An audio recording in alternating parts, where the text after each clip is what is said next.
Good morning, everyone. Thank you all for coming.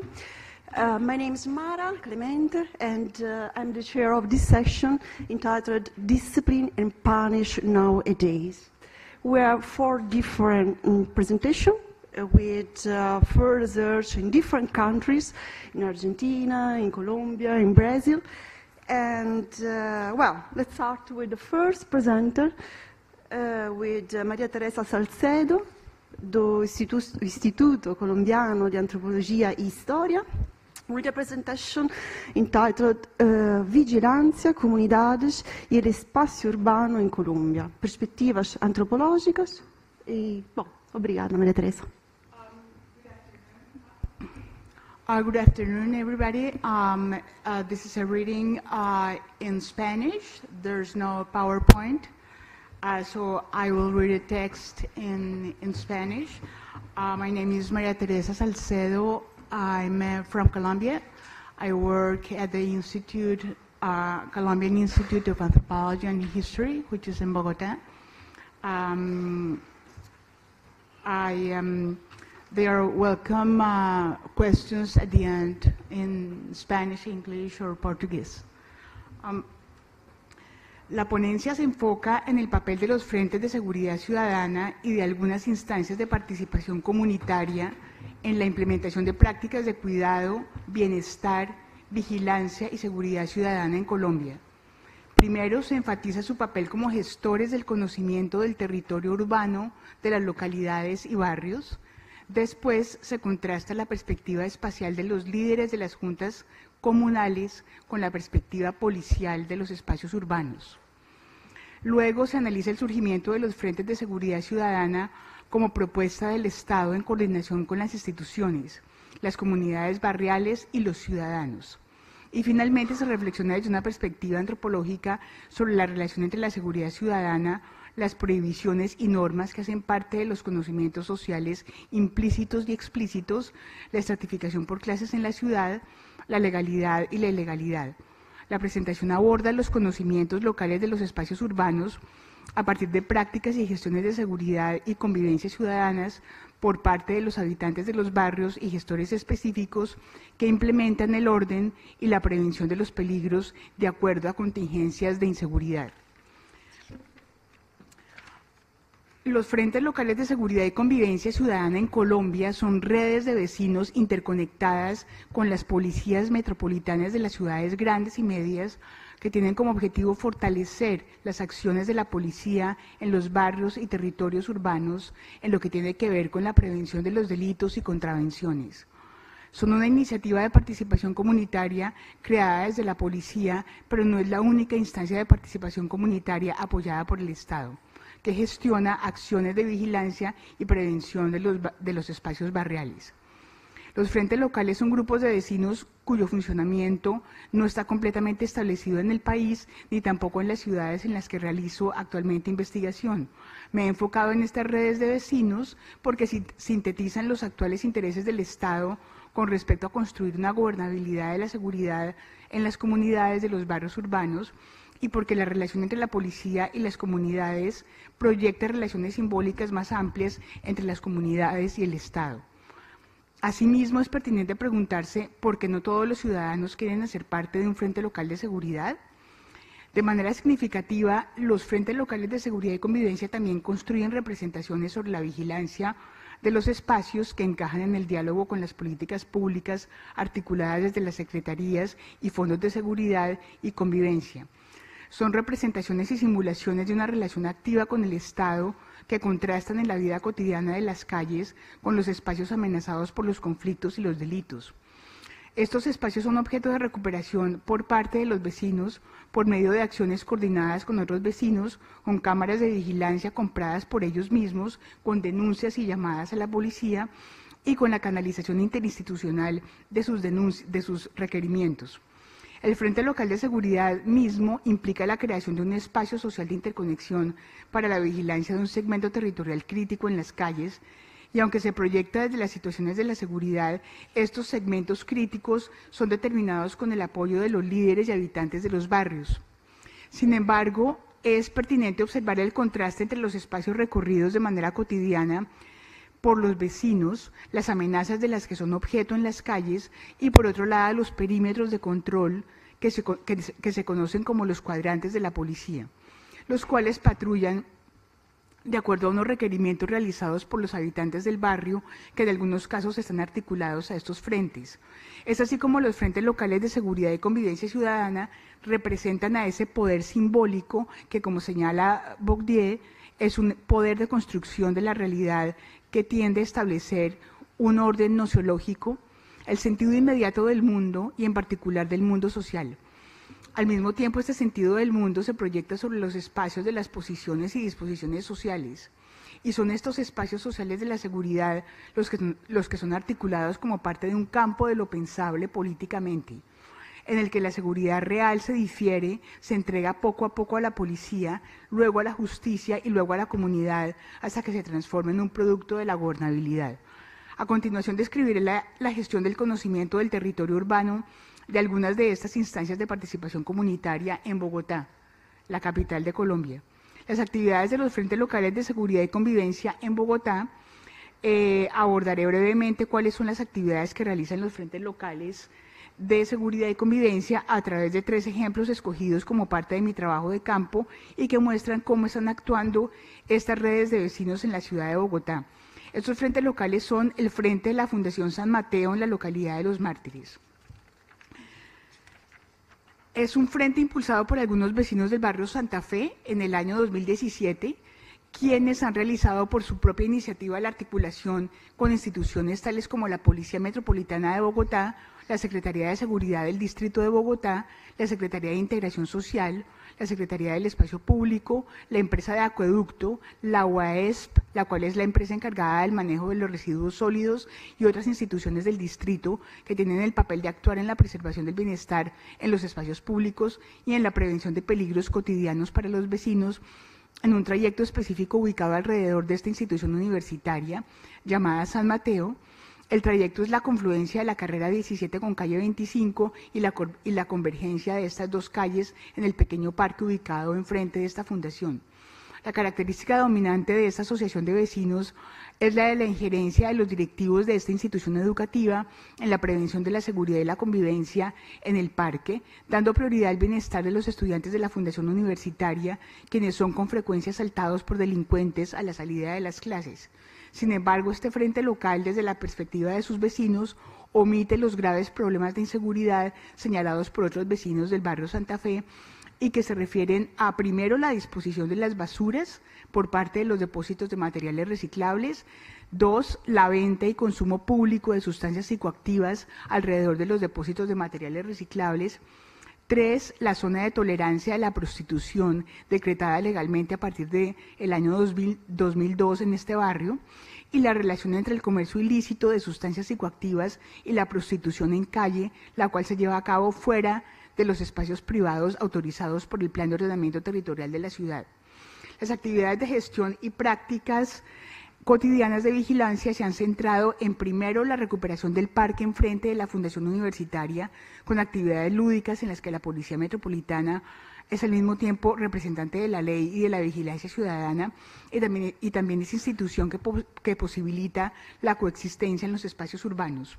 Esta permanencia en los espacios porque la policía los recorre y los patrulla, hace posible que estos se recuperen como lugares de esparcimiento que rechazan el estigma del deterioro urbano y del peligro para la vida de los ciudadanos. 2, la coordinación con entidades que procuran el bienestar de los habitantes de la calle, quienes son considerados fuente de inseguridad. 3, en la gestión de vigilancia de la disposición y recolección oportuna de las basuras sobre la carrera 17, en donde los dueños de los depósitos de materiales reciclables promueven actividades de separación de materias primas por parte de recicladores y habitantes de la calle que sobrellevan su vida diaria alrededor de las basuras. Las actividades de prevención y recuperación de esta sección de calle y de este pequeño parque en la localidad de Los Mártires representan el intento de un grupo de vecinos por cuidar un espacio en medio de problemas más significativos de los que no se hablan en las reuniones, tales como el de la preponderancia de delitos de alto impacto que tienen su trayectoria en un sector donde está localizado y autorizado el trabajo sexual, Este es un frente local de seguridad que funciona en un entorno donde muchas de las actividades realizadas en la calle son ilegales, pero cuyo uso del suelo inmobiliario es protegido por las leyes.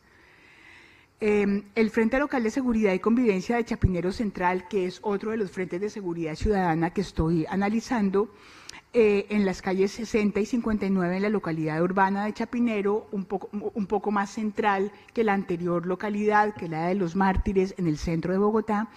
Este frente local está enfocado en la vigilancia y prevención de delitos sobre la avenida Caracas, entre las calles 57 a 60 de la ciudad, por parte de los comerciantes que tienen negocios sobre esta vía arteria de Bogotá. Las cámaras de seguridad adquiridas, colocadas y monitoreadas por los propios vecinos de esta asociación informan y alertan a la Policía Metropolitana de Bogotá sobre la presencia de expendedores ambulantes de sustancias psicoactivas. La oportunidad de este ejercicio de monitoreo sistemático y personalizado de los delitos ofrece una perspectiva territorial significativa. Primero, se lleva a cabo como una práctica de resistencia de los comerciantes que defienden su presencia histórica en el sector comercial de esta avenida, que se deterioró a partir de la implementación del sistema de transporte urbano Transmilenio. Asimismo, los procesos de deterioro urbano y luego los proyectos de desarrollo que han revitalizado el centro de Bogotá expulsaron a los expendios de microtráfico hacia las localidades del norte de la ciudad, precisamente en el área de vigilancia de este Frente Local de Seguridad. Segundo, se observa una perspectiva de género en la vigilancia y monitoreo que realizan mujeres de este frente local. Su perspectiva del cuidado de la avenida Caracas interpreta el espacio de la calle como si fuera el espacio privado de la gente de la calle, de tal manera que dialoga con los modos como el mobiliario urbano se convierte en el mobiliario cotidiano de estos vendedores de drogas. Sentados en la sala de su casa, dice una vecina que pertenece al frente local. La perspectiva de género también tiene que ver con la participación de varias líderes de este frente local en las actividades de promoción de los derechos de las mujeres de esta localidad, gestionada por la Casa de las Mujeres. Tercero, las coordinadoras de esta instancia local dicen que el carácter de participación en el marco de esta asociación debe ser el de la fraternidad entre sus integrantes. Cuarto, la vigilancia que realiza esta red local es crítica de la ausencia de la policía o de sus demoras cuando no llegan oportunamente a alejar de la avenida a los vendedores de estupefacientes, no solamente porque su actividad constituye un delito, sino porque amenazan a los comerciantes con romperles los vidrios de sus establecimientos comerciales. Hay una cultura material de la seguridad que se observa en algunos de los establecimientos comerciales que hacen parte de esta red local y es la del blindaje de los negocios con vidrios revestidos, cámaras interiores y exteriores y sistemas de comunicación interna con los demás comerciantes del corredor de la avenida Caracas, de tal manera que al pasar por la avenida, la apariencia de los comercios es el de cárceles de lujo detrás de las que los comerciantes están presos. El Frente Local de la Unidad de Planeación Zonal 99 del barrio Chapinero, que es otro de los frentes locales en Chapinero que estoy analizando, es un frente local complementario de las actividades de la red local anteriormente descrita y que conecta con las instancias participativas de las demás UPZs de Chapinero, tales como la UPZ 90 Pardo Rubio. Es un frente que incluye un perímetro más amplio de la localidad, desde su límite con la localidad de Teusaquillo, en la calle 39 hasta la calle 72. Este frente local se ha focalizado en delitos concretos ocurridos en Chapinero, tales como los hurtos a los restaurantes. Otro problema discutido en las reuniones de este frente es el de la verdadera identidad de los habitantes de calle, cómo ellos son realmente vendedores de sustancias psicoactivas que vienen del sector recuperado recientemente del Bronx, en la localidad de Los Mártires, y cómo son utilizados por las bandas de microtráfico asentadas sobre la avenida Caracas para moverse por Chapinero. En las reuniones de este frente local y en los llamados de emergencia a la policía, los consumidores de sustancias psicoactivas son llamados los muertos vivientes, o también se refieren a ellos como las hordas de personas de la calle que suben por la calle 60.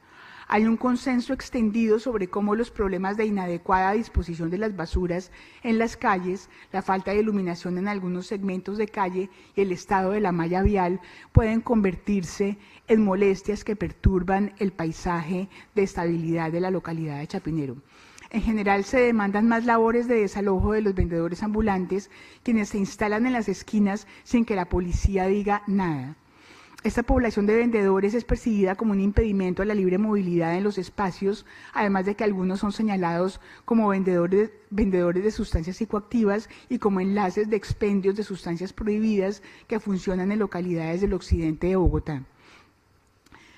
Tercero, los significados de los frentes de seguridad ciudadana. Los frentes locales de seguridad fueron formalizados por la policía entre 1995 y 1998 en el marco de las políticas de los planes integrales de seguridad, convivencia y justicia, y se activaron con el fin de articular acciones de vigilancia sobre los espacios entre la policía y las comunidades de los barrios.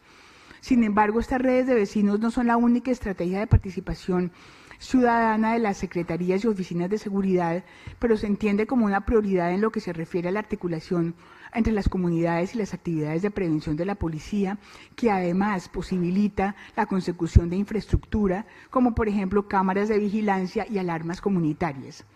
Es así que hoy en día el objetivo es volver a reactivar estos frentes que se habían debilitado, por razones que van desde la desconfianza en la policía, la falta de presupuesto para activar las tecnologías que justificaban a la seguridad, como una conexión entre la policía y la comunidad a través de dispositivos electrónicos, y la inquietud que produce entre muchos habitantes de los barrios el nombre de frente de seguridad. Dejo ahí el texto. Si hay más preguntas, con mucho gusto las contesto en cualquier idioma. Gracias.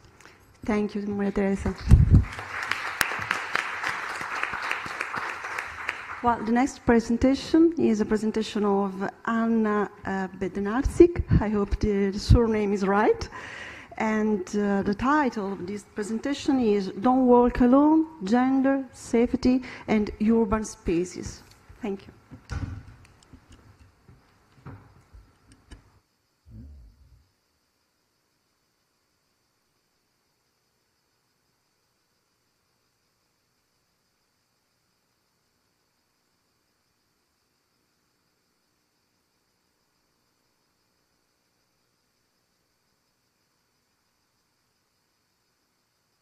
Sorry? Okay. Yeah, that's the beginning. Okay. Yeah.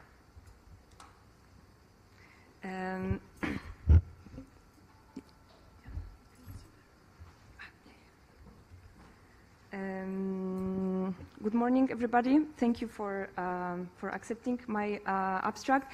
I actually wrote this abstract when I was starting my preliminary research in Argentina. So the title is very broad, I would say.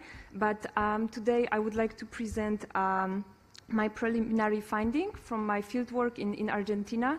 I'm just starting my PhD, so I'm very open for any comments. And the main focus of my research is the interconnection between gender and urban spaces and safety, how the safety is constructed.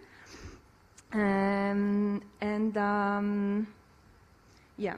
So in Argentina, I did my fieldwork in Cordoba.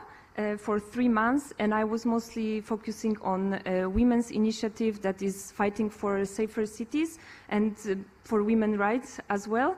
That's the picture from one of the Ni Una Menos gathering in Cordoba, and I will be talking more about the Ni Una Menos movement and how, at least from findings from my research, how Ni Una Menos is fighting also for safer cities. What is their agenda for safer cities? Yeah, what does it mean, safety? So I would start from the framework. I'm not using the word security. I use word safety. What is interesting here is actually that both in Spanish and Polish there is just one word describing safety and security. But while we are like English is the language that the knowledge is produced in our world, there is debate in English whether to use safety or security. So I use word safety, because it's broader. Security is very much connected to the police, to militarization of urban spaces, and it's very much focused on the safety of individual. safety like the protecting the individual, while safety in this discussion is very much broader. And this quote describes this shift within the security, within the debate about urban safety. So this new focus, it means the urban safety. This new focus reflects on growing awareness of wide variety of type of violence. These range from the interpersonal, public or domestic violence that results in bodily injury to individuals, to the destruction of the property or livelihood by private or public sector agents, the more insidious form of discrimination and structural violence. So within my research, I'm very much interested how women and girls and women, how they perceive this urban safety, how they defined it, and what are the dimensions of the safety. And in my research, I used this very simple model about the different dimensions of urban safety that was basically developed by one of the professor in Argentina, Ana Falú, and she's working within this framework of this model. So the safety can have the spatial dimension, which is basically the infrastructure, architecture, urban planning. There is a lot of projects about women and girls' safety in the city connected to lighting, public transportation, how to improve those very physical dimensions of the city so that it would be easier for girls and women to move around the city and to feel safer. The second dimension is the socio-cultural dimension. So in case of Argentina, there is a lot of research how the machismo culture, so very strong patriarchal structure, how it is connected to harassment in urban spaces, and the feeling of being threatened while being a woman in public space, in urban spaces. What is, in my research, I'm focusing on the third dimension that is called like relational dimension, but what this really means is how women between themselves kind of protect each other, what strategies they developed to feel safe, what does it mean to be in solidarity with women, what grassroots initiatives, what kind of strategies they developed to build this safety and to feel safer and to kind of also reclaim the city and reclaim the public spaces.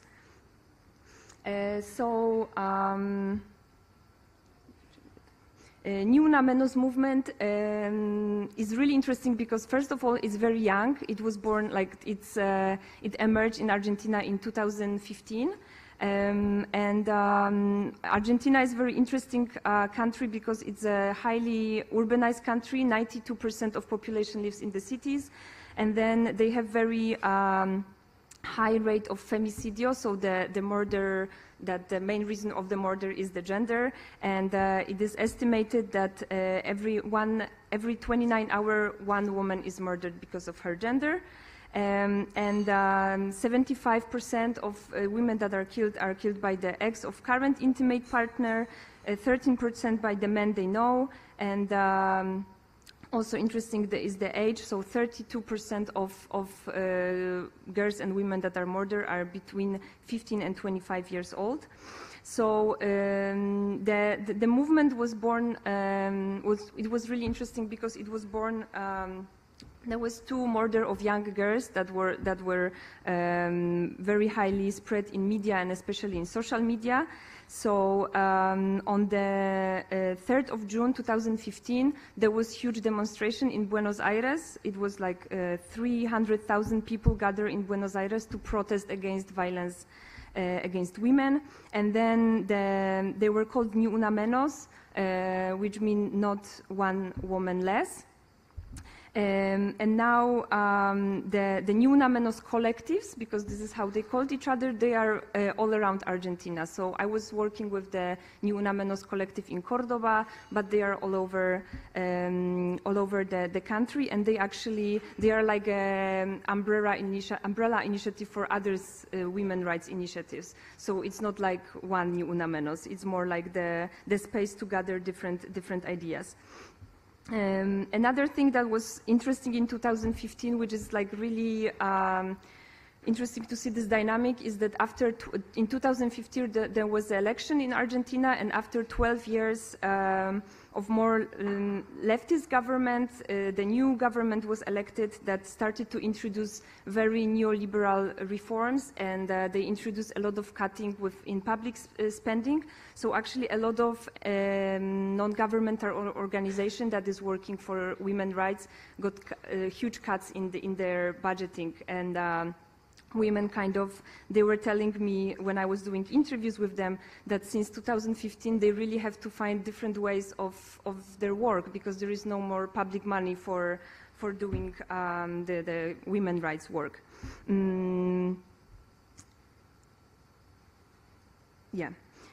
So I was doing the interviews with both researchers and women involved in the in New Namenos movement, and the few findings that so far, I'm going to develop them in my further research, but few findings that I think they are very interesting when we are talking about the safety that emerged from the interviews and fieldwork that I did.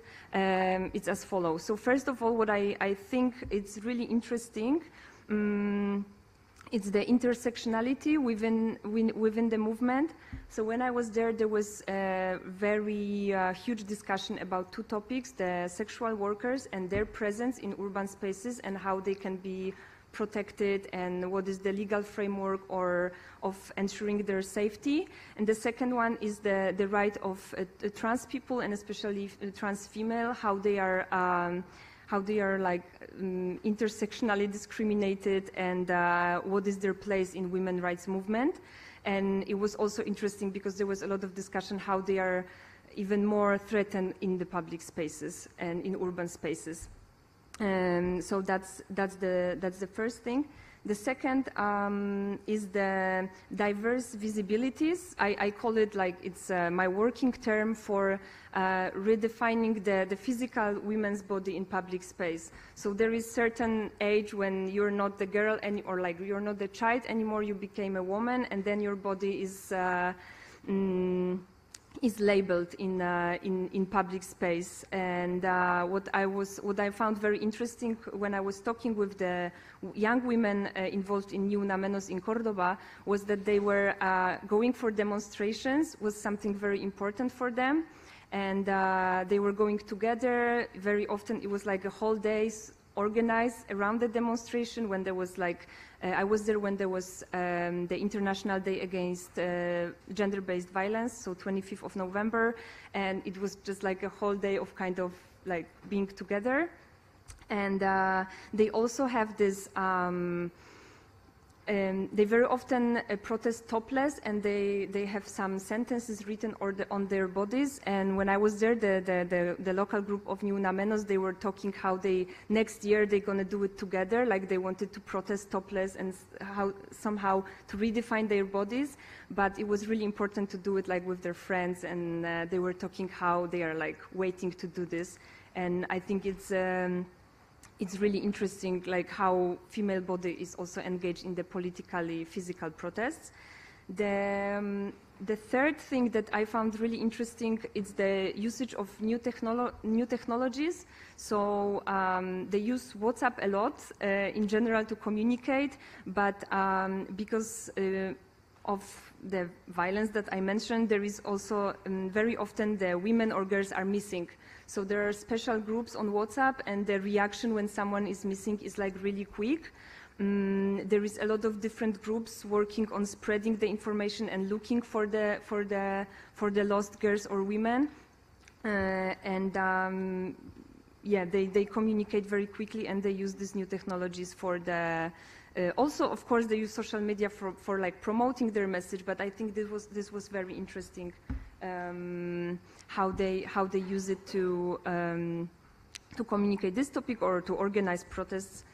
And the fourth thing that for me is like something that I would like to develop more is this is also the working term for now. It's like this commitment to care and the micro practices of care between girls and women.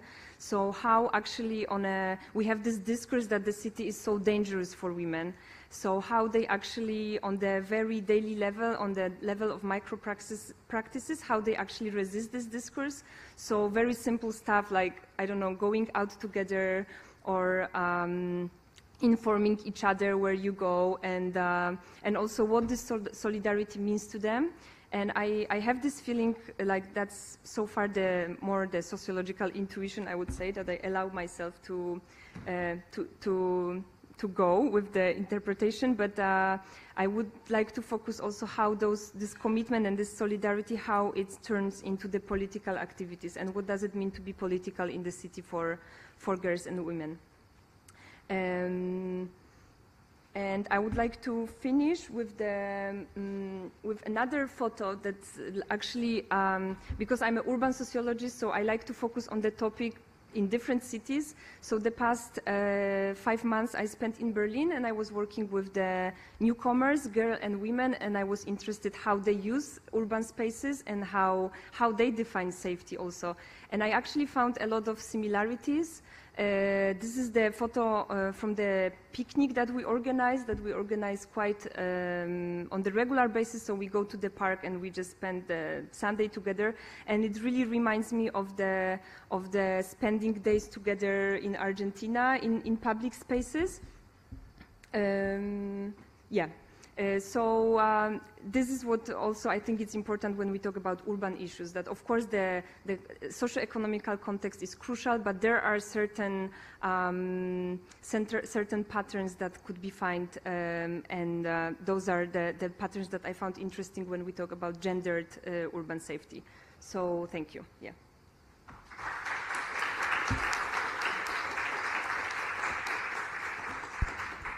Fine, thank you, Anna.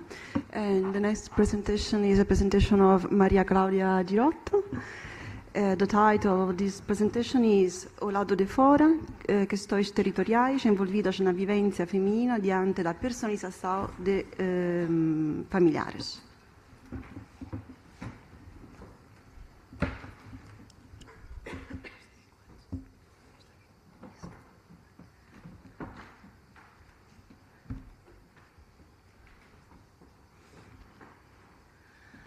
Hello.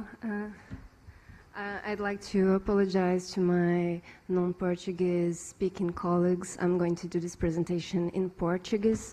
I invite you all to talk about this in a more informal way after this, in a coffee break, in our lunch, or in the conference dinner maybe.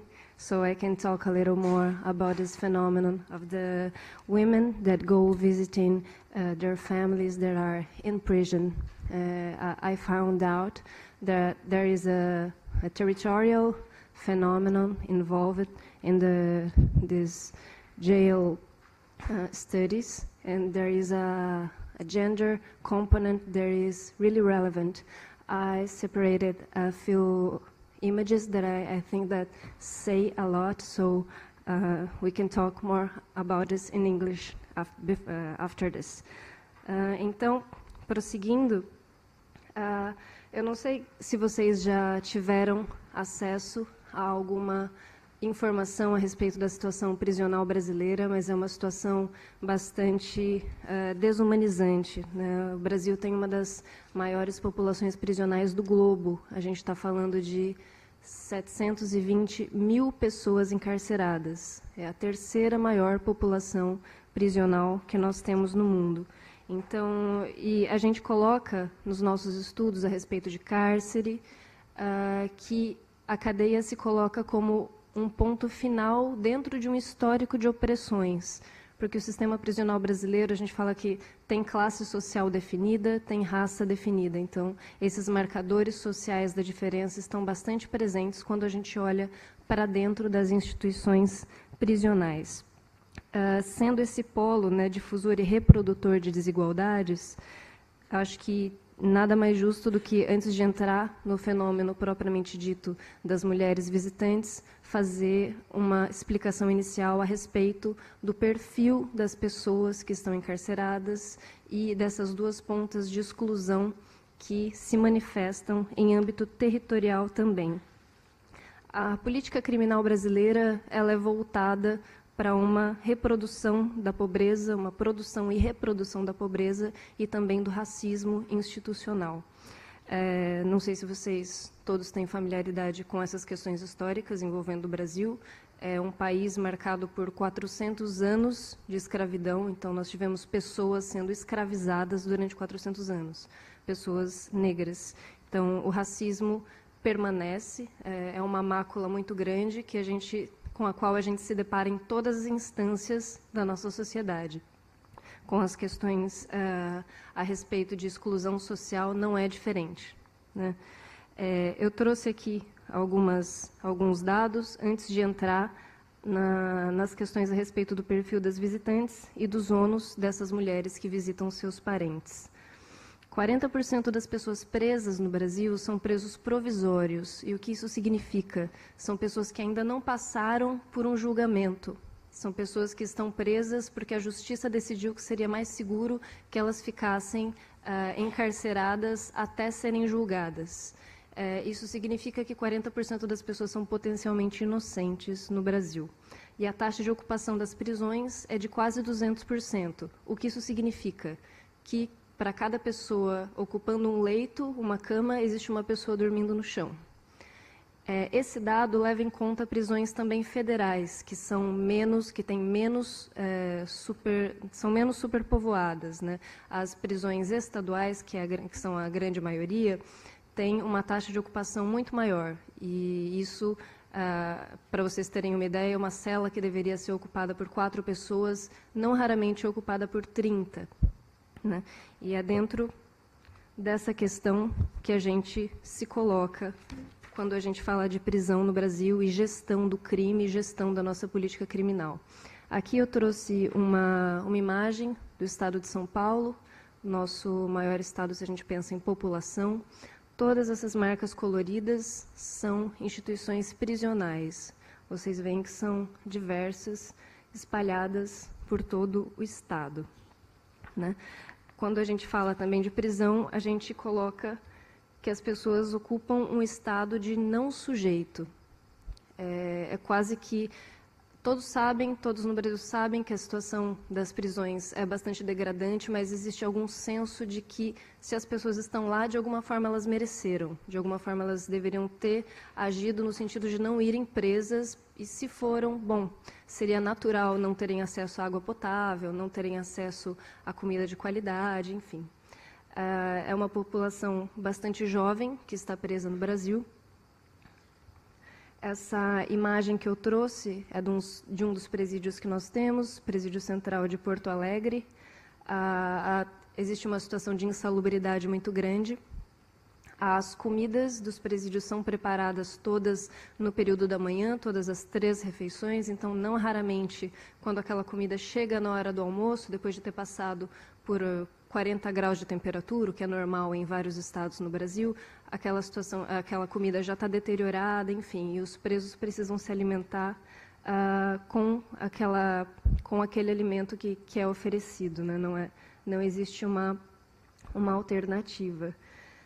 Essa pesquisadora que eu trouxe, Ana Luísa Pinheiro Flausina, ela estuda a respeito de como o cárcere brasileiro opera como uma reprodução do genocídio da população negra. Ela fala que existem hipóteses de morte física, seja pelo assassínio direto das polícias militarizadas, seja pelo deixar morrer, né? São populações que são mais vulneráveis à ausência estatal. Então, se você não oferece às populações pobres saúde de qualidade, educação de qualidade, oportunidades de emprego, oportunidades de lazer, acesso à justiça, é uma forma indireta de deixar morrer, né? Então, é bem importante tratar sobre isso e ter isso em mente. Trouxe de forma exemplificativa a cidade de São Paulo, a cidade mais populosa do Brasil. É bem visível que existe um recorte de ocupação do espaço público. As regiões mais centrais são menos ocupadas por pessoas negras, então essas pessoas acabam se localizando na periferia. De cada 100 pessoas que são assassinadas, 71 são negras. Isso extrapola bastante o nosso recorte racial da população, que é de cerca de 50% da população brasileira negra. Enfim, esse é o pano de fundo de toda essa questão penitenciária do Brasil. A respeito das visitantes das prisões, não temos dados oficiais a respeito do número de pessoas que frequentam prisões nos dias de visita. Esses dias de visita são, em geral, em finais de semana, sábados ou domingos. Todo o conhecimento que se tem produzido a respeito disso são conhecimentos advindos de pesquisas de mestrado, pesquisas de doutorado, porque o Estado não regulariza essa entrada. Ainda que exista muita rigidez no controle dessas mulheres que entram nas instituições, não existe essa depuração dos dados. E penso eu, como pesquisadora, que a não existência desses dados já diz bastante a respeito da negligência desse fenômeno.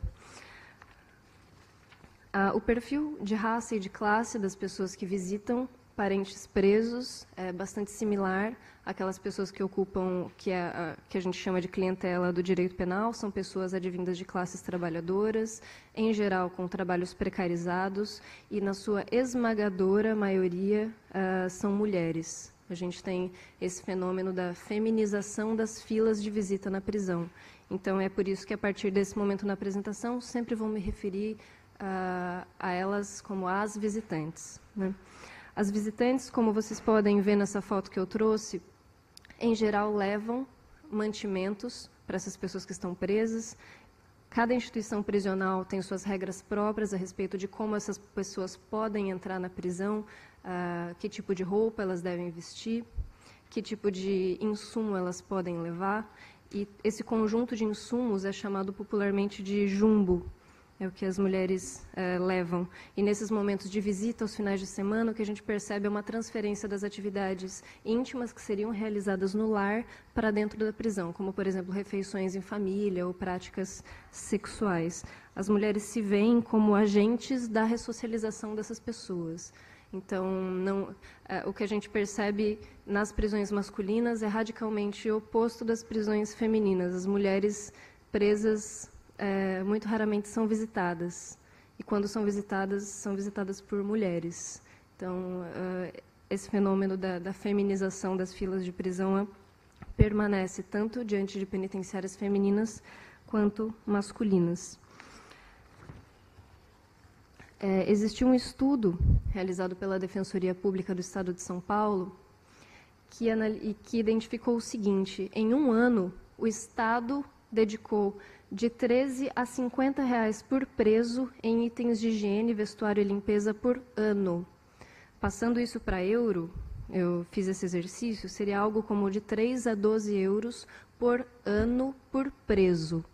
Isso quer dizer papel higiênico, quer dizer roupas de frio, chinelos, sabonetes, sabão em pó, vassouras, enfim, para celas, cobertores.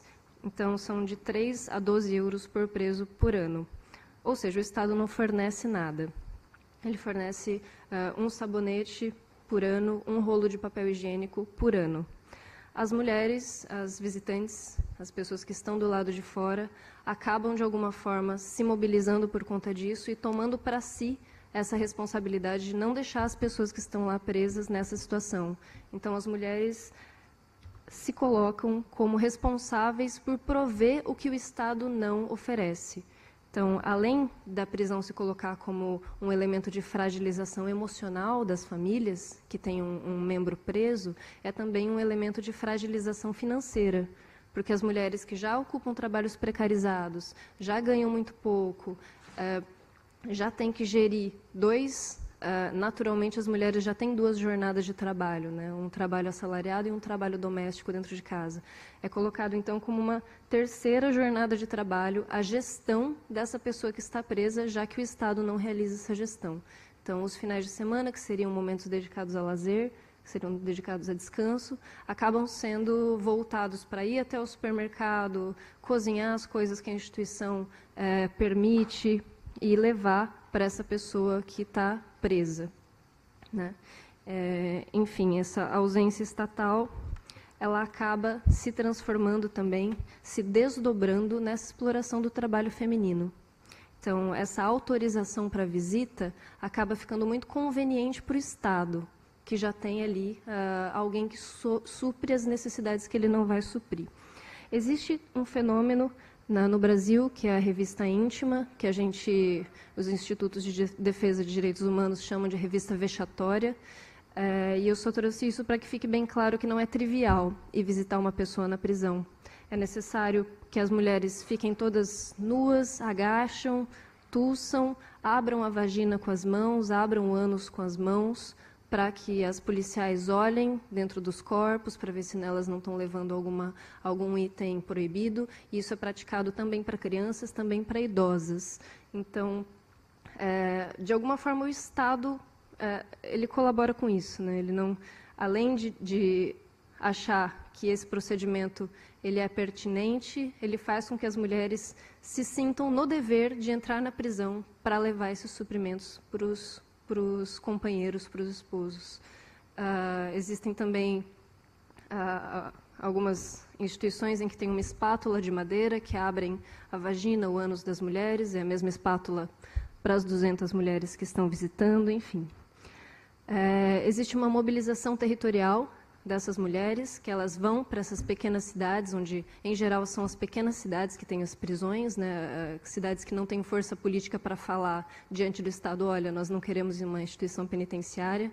Elas vão até essas pequenas cidades, elas acabam sendo responsáveis por movimentar o comércio local, o setor hoteleiro, o setor de transporte, mas, mesmo assim, elas são altamente estigmatizadas por essas pequenas comunidades.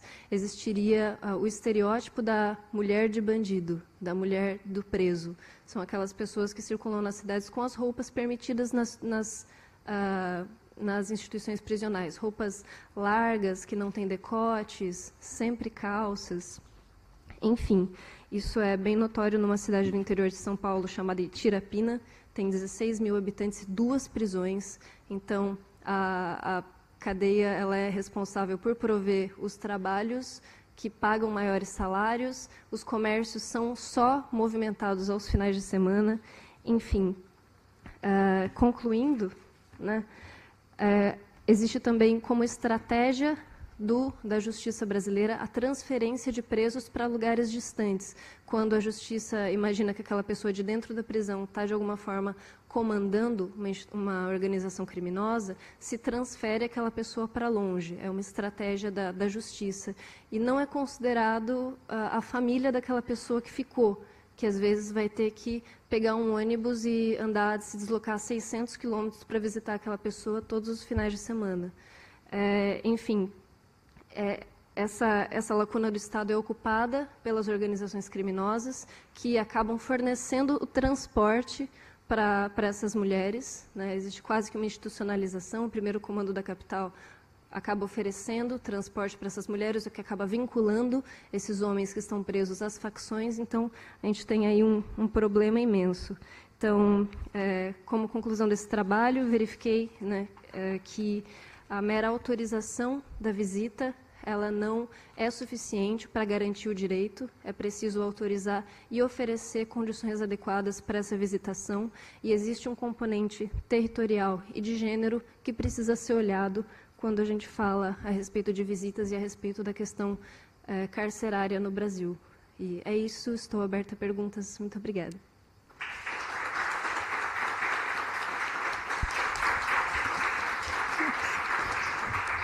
Thank you, Maria Claudia. So we can get on with the last presentation, the presentation of Lua Bittencourt, da Faculdade de Arquitetura da Universidade de Lisboa. The title of this presentation is O Direito à Cidade e a Questão de Gênero, uma construção crítica.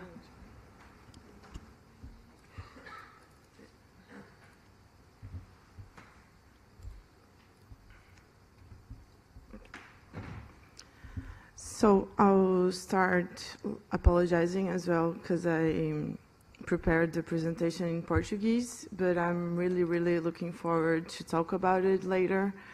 I tried to let the slides in English, but there's not much text on it, but let's try to keep up.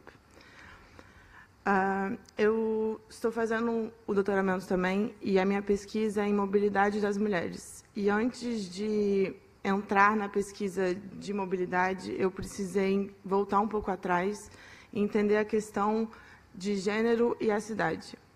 Até que eu me deparei com um texto de uma pesquisadora, Tove Fenster, que ela critica o direito à cidade de Lefebvre, e ela fala que faltou a ele e a Harvey a levar em considerações as diferenças inerentes ao coletivo, as especificidades do gênero e de outras.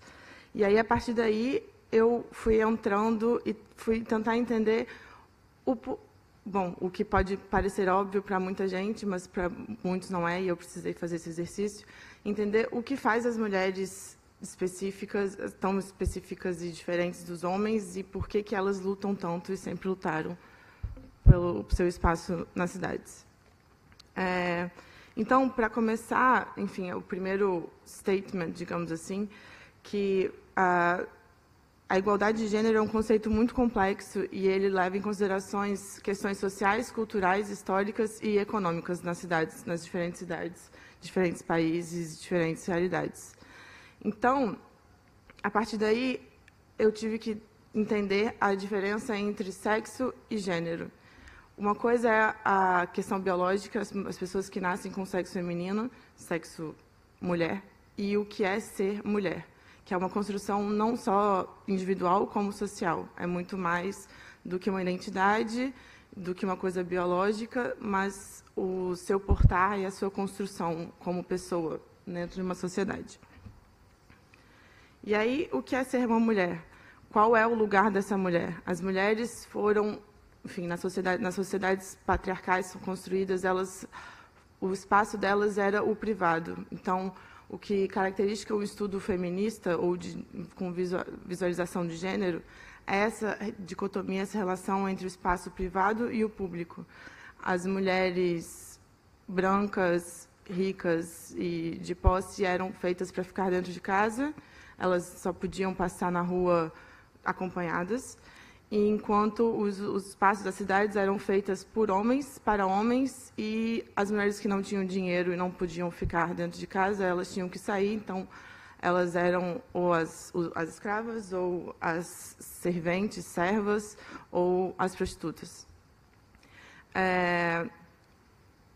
E aí, com a Revolução Industrial, que as mulheres começaram a trabalhar tanto quanto os homens, foi quando surgiu o feminismo, porque elas tiveram que ir para as ruas, porque elas não tinham outra escolha, mas elas continuavam trabalhando dentro de casa, e elas não encontravam espaço para elas na cidade. Elas continuaram, tanto que, enfim, pelo menos uma coisa pessoal, até hoje, quando você pensa em proletariado, você pensa naqueles homens lutando reivindicando os seus direitos trabalhistas, mas as mulheres sempre participaram. O proletariado era feito tanto por mulheres quanto por homens.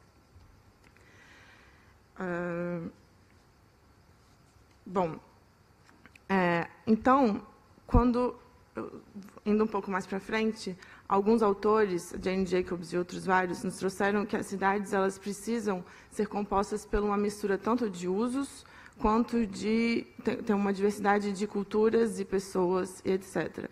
Então, quando você pensa para o gênero, esse direito à cidade está muito conectado ao direito de pertencimento. E o pertencimento tem a ver exatamente com essa estrutura do que é ser mulher. A mulher, infelizmente, ou enfim, ela até hoje é muito atrelada no seu inconsciente, no inconsciente da sociedade como um todo, como a responsável pelas tarefas de casa, por cuidar das crianças, cuidar dos idosos, se alguém na família está doente, e, ao mesmo tempo, ela tem que trabalhar na rua e tem que, enfim, como os homens, digamos assim, todos trabalham na rua, todos têm que fazer o sustento da casa. Então, elas têm uma dupla jornada. E isso se imprime diretamente na mobilidade da mulher, que chega, na verdade, no ponto principal da minha pesquisa, que as mulheres, já temos vários estudos de mobilidade urbana, e elas fazem, já é provado que elas têm uma mobilidade muito mais complexa e dinâmica que os homens. Elas fazem muito mais viagens por dia e menores viagens, e usam muito mais transporte público, ou seja, se a família tem um automóvel, ele fica com o homem, e a mulher faz as compras e leva as crianças e volta e vai para o médico e etc. Elas andam muito mais, usam mais transporte público e elas se sentem muito mais inseguras no espaço público. Isso tem muito a ver com o que a Ana disse e, enfim, depois eu até vou querer conversar com ela sobre isso, que essa é, na verdade, a grande chave do praticar o espaço público pelas mulheres, a questão da segurança, se elas se sentem seguras ou não. O praticar a cidade tem a ver com elas encontrarem o seu espaço. Vemos nas cidades, enfim, ao longo da minha pesquisa, eu fui vendo que tem 2 tipos de lugares proibidos dentro do espaço público para a mulher. O que vem de culturas e religiões, então são comunidades e sociedades que as mulheres não podem ir a determinados lugares, e os lugares proibidos, que são os lugares que elas não se sentem abraçadas, elas não se sentem seguras. Isso tem muito a ver com a mobilidade, mais uma vez, com assédio sexual, com a objetificação do corpo da mulher, que o corpo da mulher sempre foi propriedade do homem, não é dela. Então, enfim, ela não pode, ela não consegue se sentir segura enquanto não estiver acompanhada, digamos assim. Eu, por acaso, acabei de fazer um estudo, mas em relação com a mobilidade urbana em Brasília, e o resultado foi que o que mais faz as mulheres se sentirem seguras foi a presença unicamente de homens no espaço público. Não é nem uma rua vazia, não é tanto a falta de iluminação, é a presença unicamente de homens. Então, essa questão da segurança tem muito a ver, é um paradoxo muito grande. A presença do homem é a que deixa mais insegura e a que deixa mais segura ao mesmo tempo. Bom, eu acho que eu falo eu falo rápido, mas bom, então chegamos ao ponto de constatar que uma representação equilibrada das mulheres como vítimas e produtoras do espaço é bastante complexa. Quando se pensa nas políticas urbanas e pensar como agir nesse espaço, depende muito de onde você está estudando, onde você vai agir, com um contexto tanto histórico, quanto cultural, quanto religioso. E uma outra dimensão importante a se levar em conta é o direito de participar, ou seja, ativamente.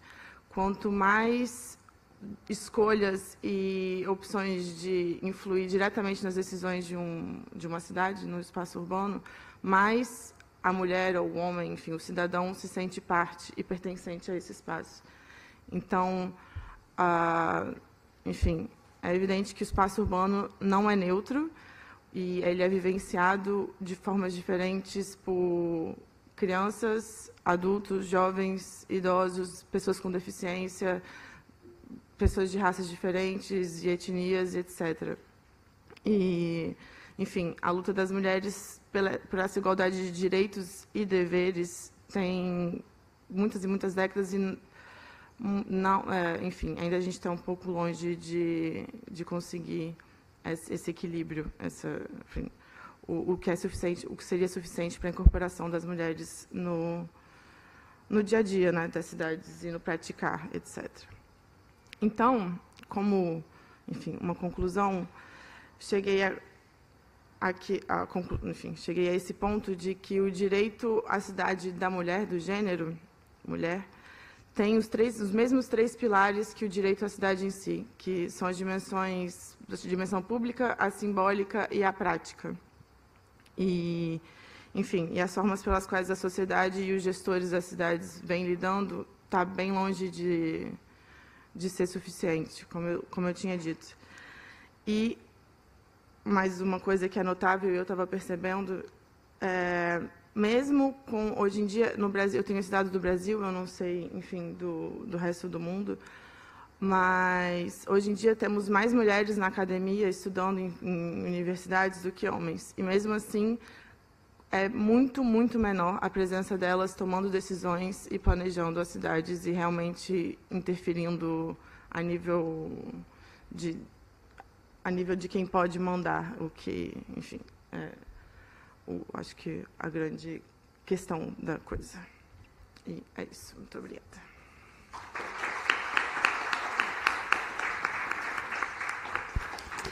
Thank you, Lua, for your presentation. Well, I think we have more or less 5 minutes for questions. Do you have any questions? Okay, there is one here. It's here.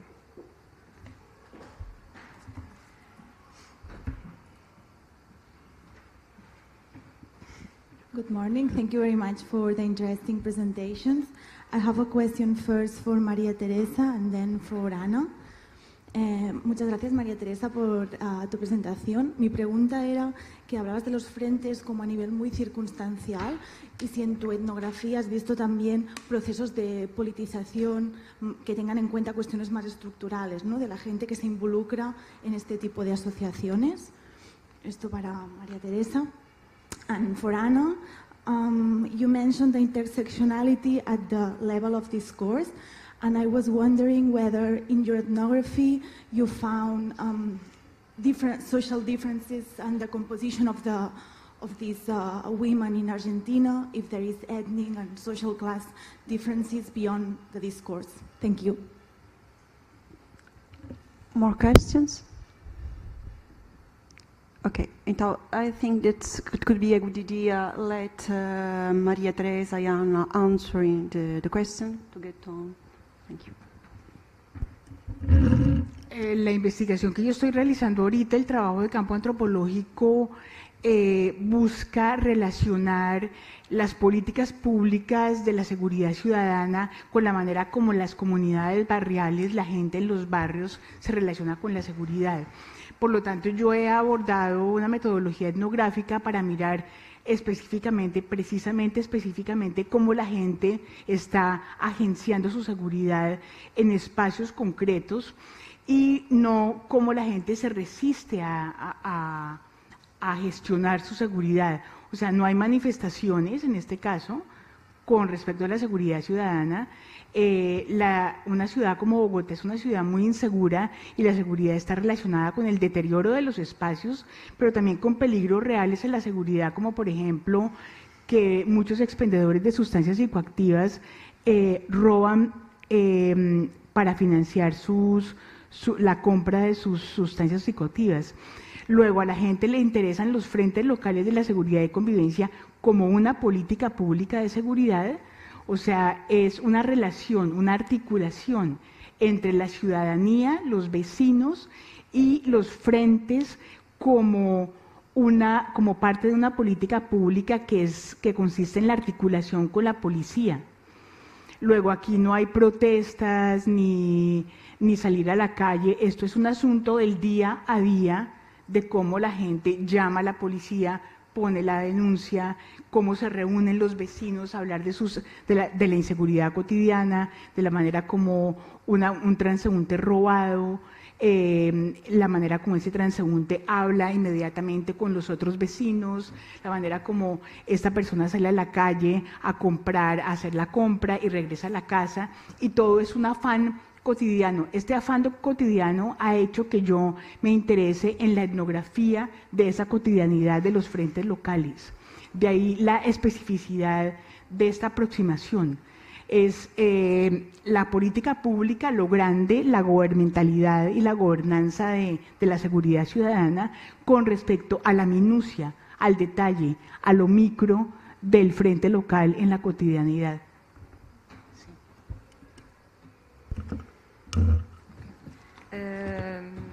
Yeah, thank you for your question. I just that's what I had in my mind, that at the end I would like to add that it's not possible to do research on city and gender without class analysis, and and access to, because you can buy security in the cities, especially now, so it's really important.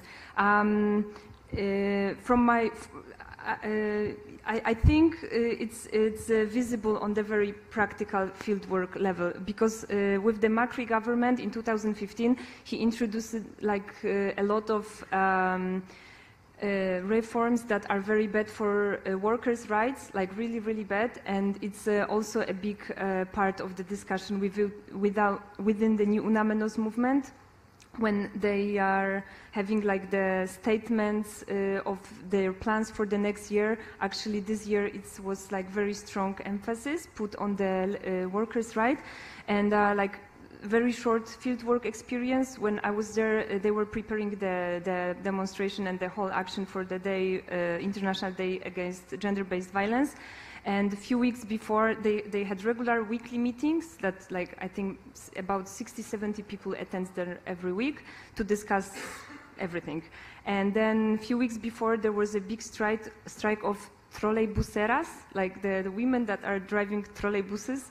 And they came and they asked for the support because one of them was occupying the municipality. She has like a tent, and it was like a whole strike, and the whole meeting agreed to change the route of the demonstration, which was like a very big event, and they changed it so they like passed through the tent that was it was very physical also, and very like very spatial, I would say, like in terms of being in the city. So they changed the route of the demonstration, and they did like the solidarity action. But I also know that later on they were cooperating with lawyers to help to proceed with the strike and to provide some changes, because there was about the labor conditions, that the strike was about this, and also about violence against female trolleybuseras. So it was kind of one of the examples that I think it's kind of working, yeah. Thank you. More questions? If not, I have just two reflections more than questions for Maria Claudia and Lua. The first one for Maria Claudia. I have to say that I found all this presentation really interesting. I have lots of different questions, but well, just due to the time, I'll try to do just two reflections. Well, the first one for Maria Claudia is this one. Tu falaste de mulheres visitantes, não é? Então, e falaste do papel dessas mulheres enquanto mulheres ressocializadoras. A minha é mais uma provocação. E pergunto-te, não seria melhor falar de uma resistência mais do que uma ressocialização dessas mulheres que são, de alguma forma, objeto de práticas tudo menos que boas por parte dos polícias nas cárceles e mais coisas? Isso, deixo essa reflexão, assim como no caso da Lua, a Lua fez uma reflexão mais teórica, não é? Então, nesse caso, eu pergunto-te, Lua, na elaboração do teu trabalho de campo, se não faça sentido insistir sobre uma categoria conceitual muito importante, ao meu ver, que distingue e opõe a vítima do offender, da pessoa que ofende. Não é? Nessa tua reflexão sobre gênero e segurança, seguridade. Isso.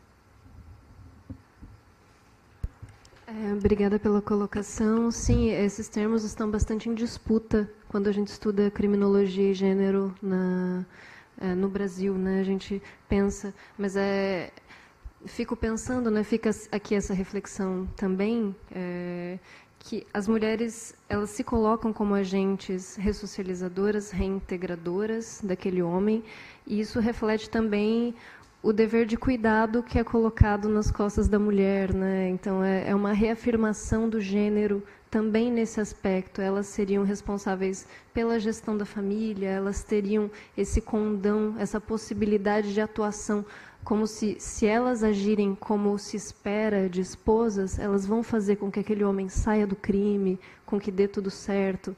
Então, eu acredito que seja uma resistência, mas eu acho que não dá para a gente se esquecer de que existem muitas opressões sobre essas mulheres que estão resistindo, é uma resistência, mas ainda assim elas são colocadas, na verdade, empurradas para um papel de gênero, né? Então existem outras barreiras a serem rompidas: a barreira formal do Estado e a barreira patriarcal, simbólica, né? Então, apenas para perceber melhor, quando falavas de ressocialização, fazia referência ao cuidado das mulheres. Elas se sentem nesse como sentido. agentes. Bom, que já é um pouco diferente da ideia de ressocialização que tinha em mente eu, porque pensava na ressocialização da pessoa, do homem, especialmente na cárcere. Exatamente. Obrigada. Bom, obrigada pela colocação também. Na verdade, essa foi uma parte realmente mais teórica para eu conseguir entender a questão do gênero da mulher, mas a minha pesquisa é a mobilidade da mulher enquanto pedestre e usuário de transporte público. E exatamente a questão é a segurança, é a chave da coisa. Então, no meu trabalho de campo, você tem razão, e sim, entender a relação, o que faz, tanto no desenho urbano, quanto no inconsciente, a questão cultural e nas barreiras invisíveis desse espaço, que ajudam ou atrapalham, principalmente atrapalham, nessa mobilidade da mulher. Então, sim, realmente, é uma questão que eu tenho que levar em conta e que eu já achava que sim, e depois desse trabalho eu tenho certeza, e é por aí que eu estou indo, na verdade. Eu vou, inclusive, até falar com a Ana, que ela estava falando que eu anotei aqui para falar que ela tem enfim, ela não sabe se usar safety ou security, porque em inglês você tem as duas questões, e quando você fala de mobilidade urbana, o safety tem muito a ver com a questão em relação aos carros e aos automóveis, e o security é mais a segurança física em relação. E, para mim, enfim, até agora eu estou usando um terceiro termo, que é safeness, que seria a junção das duas coisas, mas eu também ainda não... Enfim. Fine. So thank you again for your presentation, and thank you all of you for your presence. I would like just to ask for the authors of the posters. I mean, Julie Pais, Betap Kagler, Daniel Sienf. The names are quite difficult for me, but it's okay. Well, and going on, Salvora Feliz, Luciana, Maris Ribas, and Mavia Claudia Girotto. Maria Claudia Girotto, the name is different. Well, I ask for going to the poster in order to have the opportunity to discuss, to talk about them. Fine? Well, thank you again, and I hope you will enjoy the conference.